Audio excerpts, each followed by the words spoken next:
അടിപൊളി ഫ്രാഗ്രൻസ് ഉള്ള പെർഫ്യൂംസ് ഒക്കെ കിട്ടുമെന്ന് നിങ്ങൾ പറഞ്ഞു കേട്ടിട്ടുണ്ട്. അപ്പം ഇവിടുത്തെ ഫേമസ് ആയിട്ടുള്ള ഒരു പെർഫ്യൂം ഷോപ്പാണ് ഫ്രാഗ്രൻസ് ഡി ഒപ്പേറ എന്ന് പറയുന്നത്. നമ്മൾ അങ്ങോട്ടേക്കുള്ള യാത്രയിലാണ് അപ്പം അതിൻ്റെ അടുത്ത് എത്താനായപ്പോൾ ഒരു സ്റ്റേച്ചു ഒക്കെ ഉണ്ടായിരുന്നു, കുതിരേൻ്റെ ഒക്കെ പോലത്തെ.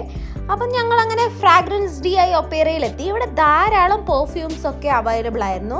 ബോട്ടിൽസിൽ നിറച്ച് പല പല ഫ്രേഗ്രൻസിലുള്ള പെർഫ്യൂംസ്. ധാരാളം ആൾക്കാർ അവിടുന്ന് വാങ്ങുന്നൊക്കെ ഉണ്ടായിരുന്നു. ഇവിടുന്ന് നമുക്ക് ട്രയൽ ചെയ്ത് നമുക്ക് ഇഷ്ടമുള്ളതൊക്കെ വാങ്ങാവുന്നതാണ്.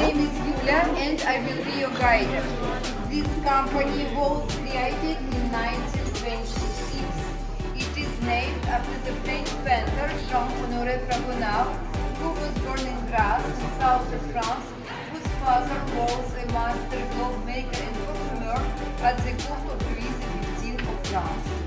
You are now in the building what was built in 1860.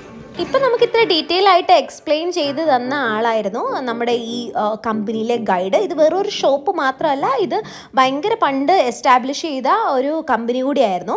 ഇതിൻ്റെ ബേസ്മെൻറ്റ് ഫ്ലോറിലേക്കാണ് നമ്മളിപ്പം നടക്കുന്നത്. ഇതിൻ്റെ വാൾസിലൊക്കെ നിറച്ച് നല്ല മനോഹരമായിട്ടുള്ള പെയിൻറ്റിങ്സും അതുപോലെ തന്നെ ലൈറ്റ് സെറ്റിങ്സും ഒക്കെ ഉണ്ടായിരുന്നു. താഴേക്ക് ചെല്ലും തോറും നമുക്ക് എന്താ പറയുക, ഓരോ പെർഫ്യൂംസിനെ പറ്റിയും അവരെങ്ങനെ പെർഫ്യൂം മാനുഫാക്ചർ ചെയ്യുന്നു എന്നതിനെ പറ്റിയിട്ടുള്ള ഡീറ്റെയിൽഡ് ആയിട്ടുള്ള വ്യൂ ഒക്കെ അവർ ഡിസ്പ്ലേയിൽ വെക്കുകയൊക്കെ ചെയ്തിട്ടുണ്ടായിരുന്നു.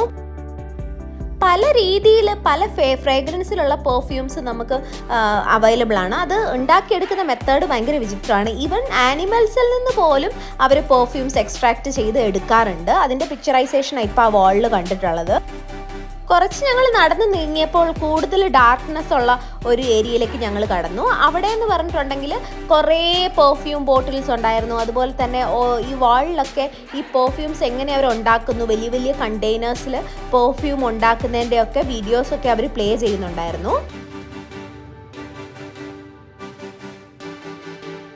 ഈ വാളിൻ്റെ മുകളിൽ കാണുന്നതാണ് ടാങ്കുകൾ. ഈ ടാങ്കുകളിലാണ് ഇവരെന്ത് ചെയ്യുന്നത്, ഈ പെർഫ്യൂം ഫിൽറ്റർ ചെയ്ത് എക്സ്ട്രാക്ട് ചെയ്ത് കുറേ പ്രോസസ്സിങ്ങിൽ കൂടെയൊക്കെ ഉൽപ്പാദിപ്പിച്ചെടുക്കുന്നത്. അതിൻ്റെയൊക്കെ അവർ നമുക്ക് എക്സ്പ്ലനേഷൻ തരുന്നുണ്ടായിരുന്നു.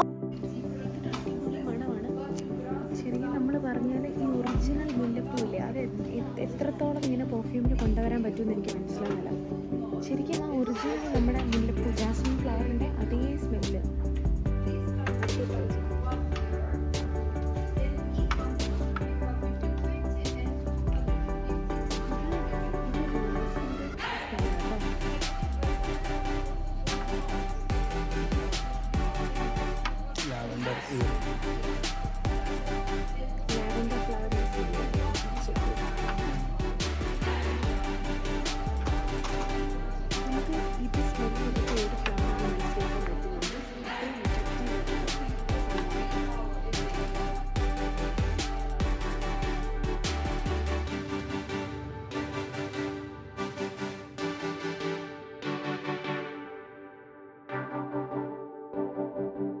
ഈ ഒരു കമ്പനി നമുക്ക് പുറമേ നിന്ന് കാണുമ്പോൾ ഒരു ചെറിയ പെർഫ്യൂം ഷോപ്പായിട്ട് മാത്രമേ തോന്നത്തുള്ളൂ.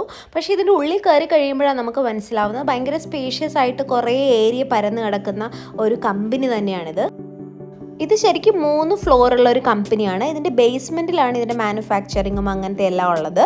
ഇതിൻ്റെ ഫസ്റ്റ് ഫ്ലോറിലാണ് ഇവർ സെല്ലിങ്ങും ഒക്കെ നടക്കുന്നത്. ഇപ്പം നമ്മൾ ഫസ്റ്റ് ഫ്ലോറിലാണുള്ളത്. അവർ ഓരോന്നും നമ്മളെ എടുത്ത് കാണിച്ചിട്ട് അതിനെപ്പറ്റി എക്സ്പ്ലെയിൻ ചെയ്യുകയാണ്. നമുക്ക് സ്മെല്ല് ചെയ്യാനൊക്കെ അവർ സൈമൾട്ടേനിയസ്ലി പെർഫ്യൂംസ് തരുന്നുമുണ്ട്. അങ്ങനെ അവർ തരുന്ന കൂട്ടത്തിൽ ഞങ്ങളും അത് സ്മെല്ല് ചെയ്യാമെന്ന് വിചാരിക്കും. എന്താ പറയുക, എല്ലാം ഒന്നും മെച്ചമാണ് ഈ മണങ്ങൾ കേട്ടോ. ഒരു രക്ഷയില്ല. എനിക്ക് തോന്നുന്നു ഇത്രയും പ്രീമിയം പെർഫ്യൂം നമുക്ക് എവിടെയെങ്കിലുമൊക്കെ ഞാനും ഇതുവരെ ട്രൈ ചെയ്തിട്ടില്ല. ഇത് ലാവൻഡർ സ്മെല്ലാണ്, നോക്കാം. ലാവൻഡറും ഒരു പ്രത്യേക സ്മെല്ല് കേട്ടോ, ഒരു രക്ഷയില്ല, പറയാതിരിക്കാൻ പറ്റില്ല. സ്മെല്ല് നല്ല സ്മെല്ല്. എനിക്ക് കുറച്ചുകൂടി ജാസ്മിനാണ് ഇഷ്ടമായിരുന്നു. ജാസ്മിൻ ഒരാഴ്ച കുളിച്ചില്ലെങ്കിൽ കുഴപ്പമില്ല. എന്തായാലും പാരീസ് വരെയൊക്കെ വന്നതല്ലേ എന്നോർത്ത് നമ്മൾ അവിടുന്ന് ഒരു പെർഫ്യൂമൊക്കെ വാങ്ങിച്ചു. പെർഫ്യൂം പർച്ചേസൊക്കെ കഴിഞ്ഞപ്പോഴത്തേക്കും ഞങ്ങൾക്ക് നല്ല രീതിയിൽ വിശന്നു. അപ്പം ഗൂഗിളിൽ ചെക്ക് ചെയ്തപ്പോഴാണ് അറിഞ്ഞത് അതിൻ്റെ അടുത്തൊരു മെക്ഡി ഉണ്ടെന്ന്. അങ്ങനെ ഞങ്ങൾ ആ മെക്ഡിയിലേക്ക് പോയി കേട്ടോ. അവിടുന്ന് നമ്മൾ നല്ല ചൂട് ബർഗർ കഴിച്ചു കേട്ടോ. ഈ ബർഗറിന് നമ്മുടെ നാട്ടിൽ കിട്ടുന്നതിനേക്കാളും എന്തോ ഒരു ടേസ്റ്റ് കൂടുതലുണ്ടായിരുന്നു. ഫുഡ് അടിക്കൊക്കെ ശേഷം ഞങ്ങൾ അടുത്ത ഡെസ്റ്റിനേഷനിലേക്കുള്ള യാത്ര തിരിച്ചു. നമ്മൾ അടുത്തായിട്ട് പോകാൻ പോകുന്നത് ലൗറെ മ്യൂസിയം കാണാൻ വേണ്ടിയിട്ടാണ്. പാരീസിലെ ഭയങ്കര ഫേമസ് ആയിട്ടുള്ള ഒരു മ്യൂസിയമാണ് ലൗറെ. അതിൻ്റെ കൂടുതൽ ഡീറ്റെയിൽസുമായിട്ട് നെക്സ്റ്റ് വീഡിയോയിൽ കാണാം. വീഡിയോ ഇഷ്ടമായാൽ like share and subscribe. Thanks for watching.